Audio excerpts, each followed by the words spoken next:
Good day to you, Kingsley. Good morning. Do you see that the huge vote for Khan? I think it's another 4% swing after on his third term. Do you see that as a sort of mandate for the ULEZ expansion? In some ways, yes. Obviously, I don't like it. Yeah. I don't like it. I mean, we do a lot of protests. I want to say I'm not the only sort of organiser. There's a few other organisers within the anti-ULEZ movement, but we protest the ULEZ because we didn't like it. But I think we can't protest democracy. We can't protest the result of the vote, because the way to protest a vote is to vote. It's as simple as that. And quite frankly, we lost, which obviously I don't like that, but that is the way it is. So yes, in that sense, Sadiq Khan does have a mandate democratically, but I think what we have to do now is say to Sadiq Khan, look, the reasons we were against ULEZ are as follows, and go through them, try and ask him to talk to us. And perhaps get some sort of concessions, because let's face it, he's been elected. He's the mayor of London now, so ULEZ is going to be around for another 4 years, whether we like it or not. But there are things that are wrong with ULEZ, and Sadiq Khan did mention originally, he's happy to, he understands that there are genuine concerns with ULEZ. Well, of course, that's why we were opposed to it in the first place. So we're hoping that he'll listen to us and take on board the various concerns and what's wrong with ULEZ, and perhaps iron some of those out so we could at least get, some sort of concessions. For example, blue badge holders. A blue badge holder needs their car. They might not be able to afford to upgrade their car. They might have a customised car that suits them, or it might be they just cannot deal with, for mental health reasons or other reasons, changing their car. But their car might not be compliant. But the trouble is, blue badge holders aren't automatically exempt. It's only higher rate disability claimants that can get an exemption from ULEZ. And what we're saying is, can we just allow all blue badge holders to nominate one vehicle if they need to, one non-compliant vehicle? That, I don't think that's unreasonable. No. Then there's motorcycles. Every other clean air zone in the country, motorcycles are compliant, except London. Pre-2008 motorcycles are non-compliant in London. Post-2008 motorcycles are compliant.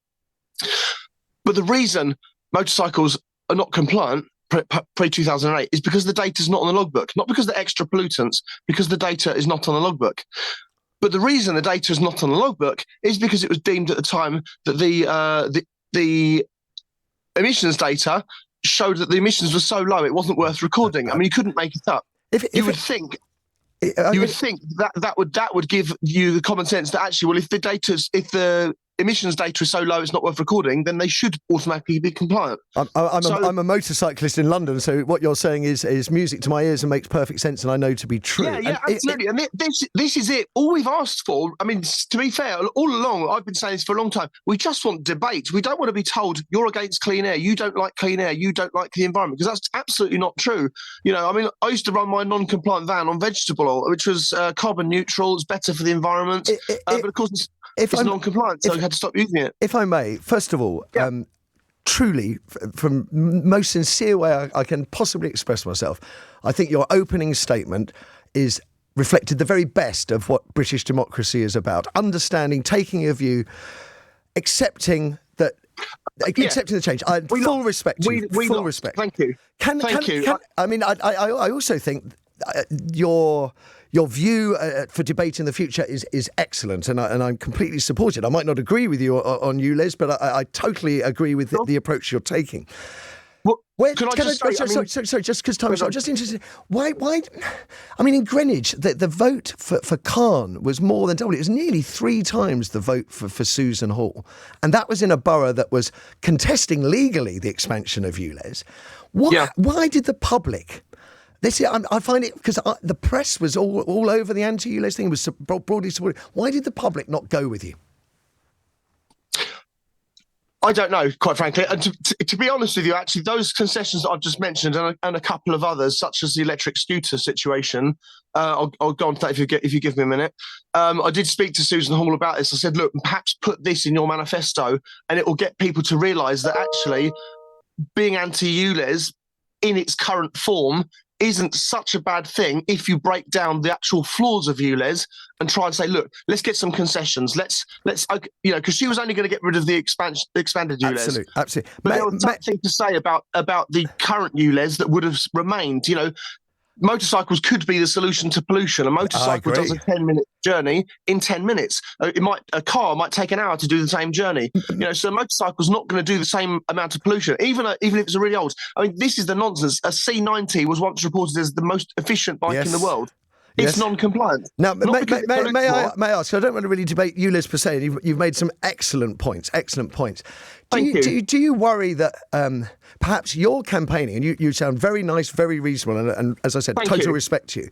Do you worry that your legitimate campaigning was perhaps undermined by, The Guardian said that 6 of the biggest anti-ULEZ groups there's some of them were calling for Khan to be killed, various racist and sort of toxic stuff. Do you think that toxicity of debate that we find online damaged your campaign?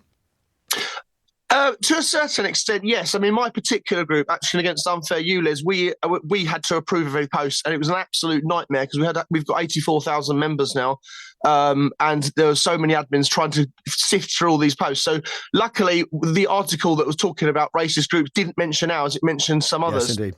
So I just want to clarify that. And so our group wasn't one of the ones that was mentioned as being a problem, but. Yeah, it does, unfortunately. But we said, look, we don't tolerate these kind of things, and we deleted various comments and suspended people or kicked people off the group for doing various things. We always said we don't condone criminal activity. We don't want to bring our group into disrepute. Only yesterday we were outside City Hall, and I said we weren't protesting as such. I'd like to clarify it because obviously you can't protest a vote. The way to protest a vote is to vote. We were just making a point that okay, we've lost, but we're unhappy. That makes sense.